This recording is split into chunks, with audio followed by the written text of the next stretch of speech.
नारीठू जन्म जदि नारी अटे प्राण, नारीठू जन्म जदि नारी अटे प्राण, नारी देहे जुगे जुगे आसंति भगवान।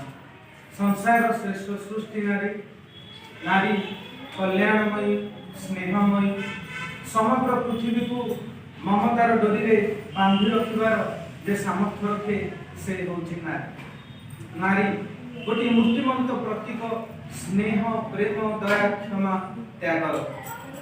फूलठू कोमल जन्मठू शीतल नील पयठू सुकुमारी से नारी। नारी जहार स्पर्श पाइला मात्रे जल भी पालटि जाए गंगा जल, भंगा घर भी पालटि जाए देउल। तेणु एठार उपस्थित थिबा समस्त नारी मानकु प्रथमे मु प्रणाम जणाई निजर वक्तव्य आरंभ करिबी। सम्माननीय सभार सभापति महोदय, एठार उपस्थित थिबा मंचासीन अतिथि वृंद एवं मोर सम्मुखरे थिबा समस्त किशोरी बालिका एवं अंगनवाड़ी एवं स्वास्थ्य कर्मी माँ मान, आज किशोरी मेला 2023-24 एठार मते किछि कहबार सुजोग मिलिबार मु निजको धन्यवाद करूछि। नारी आमर शास्त्र रे सब बेले नारी मानकु बहुत गुरुत्वपूर्ण स्थान दिए दिए। नारी कथा शास्त्र रे कहा जाय छि जत्र नार्यस्तु पूज्यन्ते रमन्ते तत्र देवता, अर्थात जेउठारे नारी मानकु पूजा करा जाय, नारी मानकु उचित सम्मान दिया जाय, सेठारे देवता माने संतुष्ट होंती। गोटे मुद्रार दुईटी पार्श्व परी नारी आउ पुरुष।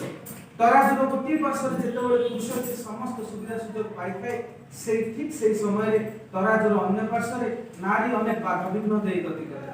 तराजुर गोटे पार्श्व जेतेबेले आमे कहूचे जत्र नार्यस्तु पूज्यन्ते रमन्ते तत्र देवताः, सेतेबेले तराजुर अन्य एक पार्श्व प्रत्येक दिन आमे कन्या भ्रूण हत्या, शिशु निर्यातना, यौतुक निर्यातना, बधू निर्यातना, गणधर्षण ये अनेक खबर शुणा पाए। तराजुर गोटे पार्श्व जेतेबेले मार्केट रे मटन केजी 700 टंका बिक्री होची, सेतेबेले तराजुर अन्य एक पार्श्व गोटे माटी तार पेटर भूख मेंटेवा पई शिशु को 700 टंका बिक्री करुची। तेणु आज समय आसीची से नारी मानक आमे अधिक अग्राधिकार दबा एवं नारी मानकर शिक्षा स्वास्थ्य सब क्षेत्र में जेमति सेमाने अधिक अधिक सुविधा सुयोग पाई परिबे सेथि प्रति आमे ध्यान दबा। आमे जानिछे हमर भारत को आमे भारत माता बोली संबोधन करूचे, उत्कल को उत्कल जननी बोली कहूचे। तेणु नारीर स्थान जे केते उच्च रे सेटा आमे जानिछे। जेमिति आकाश